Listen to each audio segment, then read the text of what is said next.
All right, hey everybody. This is the beginning of chapter 21.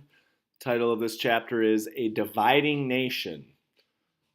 We're going to be looking at some things here to help us understand why the nation was dividing. So here's our essential question, our driving question. Which events of the mid 1800s kept the nation together and which events pulled it apart? So we're going to be thinking about this as we read through the chapter, and we're looking for things that kept the country together during this time period and the things that really pulled it apart, leading us to what becomes known as the Civil War. So that's our essential question that we're going to want to make sure we think about here as time goes on. So we'll take a look at the preview, and hopefully you've got your note packet in front of you so you can be working on this as we go through it. But let's take a look at what we've got here. So here's the first page of your reading notes in the interactive student notebook, but what we want to focus in on is the preview section of this. So what we've got here is in our preview, it says, in 1858, Abraham Lincoln warned, "A house divided against itself cannot stand." And what you want to do is think about this quote, and you can answer the questions either in the margins on your notes, or you can get a separate sheet of paper. It's totally up to you. But let's take a moment to complete the preview in your notes. So feel free to hit pause, take a second to answer these three questions. What do you think the house in Lincoln's statement represents? Number two, what might be dividing this house? And then you've got number three, what do you think Lincoln meant by his statement? So go ahead, hit pause, complete those three questions using the information provided, and we'll see once what you can come up with.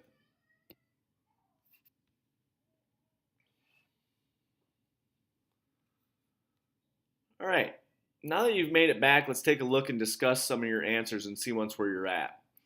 We're going to take a look at number one. What do you think the house in Lincoln's statement represents? What might be dividing this house?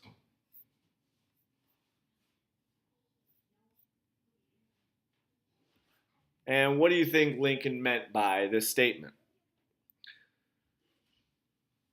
So hopefully you had a chance to think about this, write down some of your information. If not, take another moment, pause it, and see once what we've got.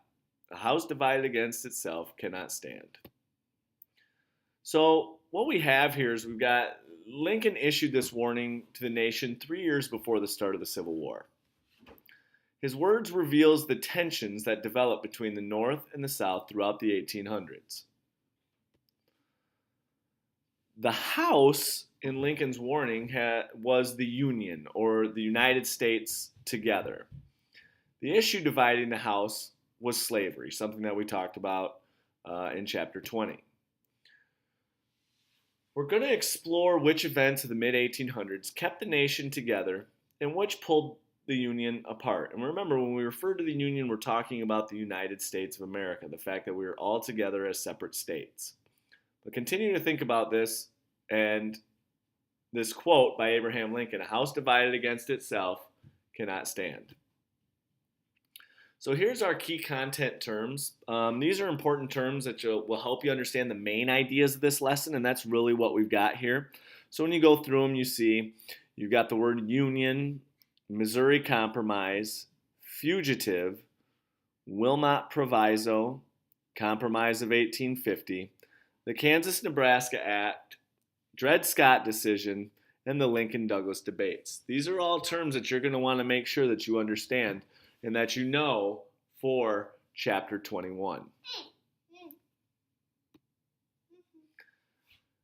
So what you want to do at this point is find the beginning of the student text for this lesson. So that means go get yourself a book. You can use the book on your iPad. It's up to you.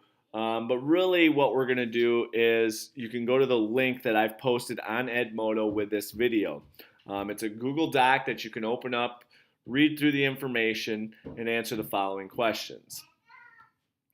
Make sure you understand the title of this chapter, and the essential question. Which events of the mid-1800s kept the nation together and which events pulled it apart? So now go into section 1. Again, it's the attachment that I've put on Edmodo, and there's a Google Doc there that is chapter 21, Introduction. And as you read that, I want you to think about these questions. What was the troubling question the nation tried to avoid? Why could this question no longer be ignored? And why were new problems created when the nation attempted to compromise this question? So now what you're going to do is you're going to go into chapter 21, you're going to use the attached Google Doc, and you're going to answer the questions at the end of the text and answer these 3 questions. If you have any questions, please feel free to raise your hand and talk to Mr. O. He is there and he is glad to help you out. Once you've gotten done with section 1, remember those vocab terms might be something to think about working on. Otherwise, you can move on to section 2.